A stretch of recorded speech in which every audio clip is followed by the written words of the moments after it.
Hello, welcome to this episode of Talking with Tyms. In the past, we've kind of opened these up with a little bit of a whimsical start, but today, unfortunately, we're not going to do that because we have a serious couple of things to talk about. I want to share it with you versus just sending out an email. Recently, the Boy Scouts of America, are being faced with two issues. One is related to insurance, primarily in the liability field, and the other is related to background checks. I want to talk about the insurance part first. The Boy Scouts of America and the Glacier's Edge Council in particular carry several insurances to protect our volunteers, our charter partners, our scouts, and our properties. We carry automobile insurance for our employees and vehicles that are being used for council business. We provide unit accident insurance. This is something not every council offers. Most places, units pay it their own way. Unit accident insurance is designed to basically be if Billy or Susie falls down and gets stitches, it helps to cover those medical costs. We also carry liability insurance. Liability insurance is one of the things that is really taking us to the cleaners because of the costs that are going up every year. Liability insurance is basically if something should happen while you're in a scouting event and somebody should choose to sue you, the leaders, the charter organization, or the Glacier's Edge Council, that liability insurance protects all involved. The last several years, our liability insurance has gone up on average about 25% every year for the last 5 years, and for the foreseeable future, it's going to go up at least at that same level. One of the things that drives the liability insurance expense is claims. Think about it from the point of view of your homeowner's insurance or your car insurance. If you have an accident or a claim, your rates are going to go up. If you've ever added a 16-year-old boy to your insurance for your car, you know the cost that goes with that. Now imagine what happens when that 16-year-old has his first fender bender. The rates continue to go up. So that's one of the things that's driving our liability and our unit accident insurance is claims. And some of these claims that are happening could be prevented by making sure we're following the Guide to Safe Scouting and that we have trained leaders that are delivering the program. In 2018, the executive board of the Glacier's Edge Council voted to add a insurance recovery fee of $5 per youth and an adult to help offset these costs that we were providing. The alternative was to stop carrying things like unit accident insurance and putting that burden and expense on the back of the units. At that same time, they voted, and it was announced when we rolled this program out, was in January 1st of 2020, the fee would go to $10 per youth and adult unless the unit had all their direct contact leaders trained, they participated in Family Friends of Scouting, and they participated in the popcorn sale. Popcorn and Family FOS help us fund all the costs that are associated with that. Trained leaders have a direct correlation on the number of claims that we have. So we announced this in the fall of 2018, and that will be going into effect going into January 1st of this recharter cycle. Now, another thing also that's happening, and again, the timing is unfortunate, and you need to understand that Glacier's Edge Council is we're delivering the message. But the national registration fees are going to go up. The challenge we have is we don't know exactly how much, but it will go into effect January 1st. The challenges that the Boy Scouts of America have been facing is for many years on our liability insurance, we were self-insured. The National Council had to purchase liability insurance outright, just as you would purchase homeowners insurance or car insurance for your family. We don't know what the cost is going to be, but the increase is significant over what we've paid in the past. And that's going to be passed along in registration fees.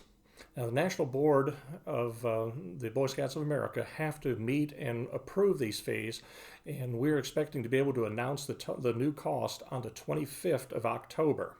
If we find out sooner, we will let you know. We know this creates a challenge in your budgeting process. We're in the middle of recharter, and it's unfortunate, but this is the world we're living in, where liability insurance is something that has an impact on us being able to deliver the program. And if we're not able to provide quality liability insurance, the risk that leaders might take could make them choose not to be scout leaders. I also want to make sure everybody understands that national registration fees and Boys Life, 100% of that goes to our national organization. The Glacier Edge Council does not get a cut or a percentage of registration fees. That is a pass-through straight to our national organization, which that is what funds all of the program support and the services provided by our national organization. So again, we're not happy to be able to share this with you and have to tell you, but the reality is it's going to happen. Another thing also that has been in the news, and you may have received an email, is related to BSA background checks. When a new leader joins the Boy Scouts of America, a criminal background check is conducted on each leader. And if something comes back, we review it and address it. And in some cases, it is something that would remove that person from being a scout leader. One of the things that will happen is on January 1st of 2020, beginning at that point, every 5 years, every registered member of the Boy Scouts of America, from your scout executive to the den leader to the council president, has to have a new background check. Now, since most of our volunteers have joined scouting, that hasn't been an issue. However, changes in various federal and state laws has required that a consent form be completed by all of our volunteers. And you should have received that email on or about the 7th or 8th of October. The other thing you need to also look at is check your junk mail or your clutter box. It came in from the Boy Scouts of America. Now, national background checks are being done on all registered volunteers. The signed forms for unit volunteers must be returned with your recharter packet. If you didn't get it in the email, then you can go to our council website. On the front page, there's an area where you can click and download the form, sign it, and turn it in. They will be available at roundtables. They're at the service centers, and your district executives will have them with them in their vehicles. A couple of frequently asked questions. On the form, it says, there was a question about, are we doing credit checks on our volunteers? No, we are not. Just the criminal background checks. The federal rules on this whole process require that we say that it's worded under for credit checks and criminal background checks, but we are not doing credit checks on our volunteers. It's just the criminal background part of it. Why are we doing this? Again, this is one to make sure that every volunteer has had a background check every 5 years, so that we can ensure that nothing has changed in their status that would put them at risk for working with our youth.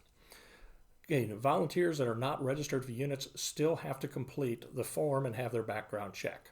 They can submit those directly to the council service center, and they'll be dealt with at that point. Question was, can we accept scanned forms of this? Yes, we can, but it is best as we go forward with this that you include it with your recharter. Trying to manage 275 units and 2,500 volunteers, you can imagine the paper and the organization that's going to require to make sure we don't misplace any of those and they're properly filed. But we would encourage you to turn it in with your unit.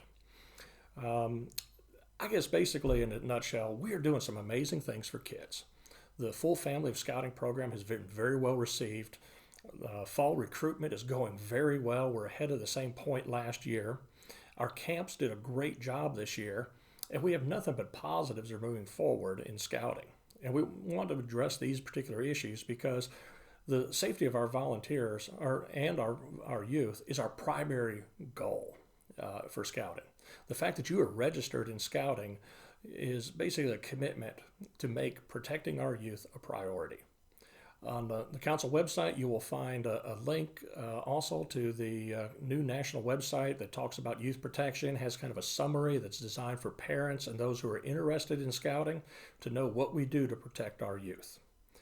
Again, thank you for all you do for scouting. You're helping us make a difference in the lives of youth, and we'll see you down the scouting trail.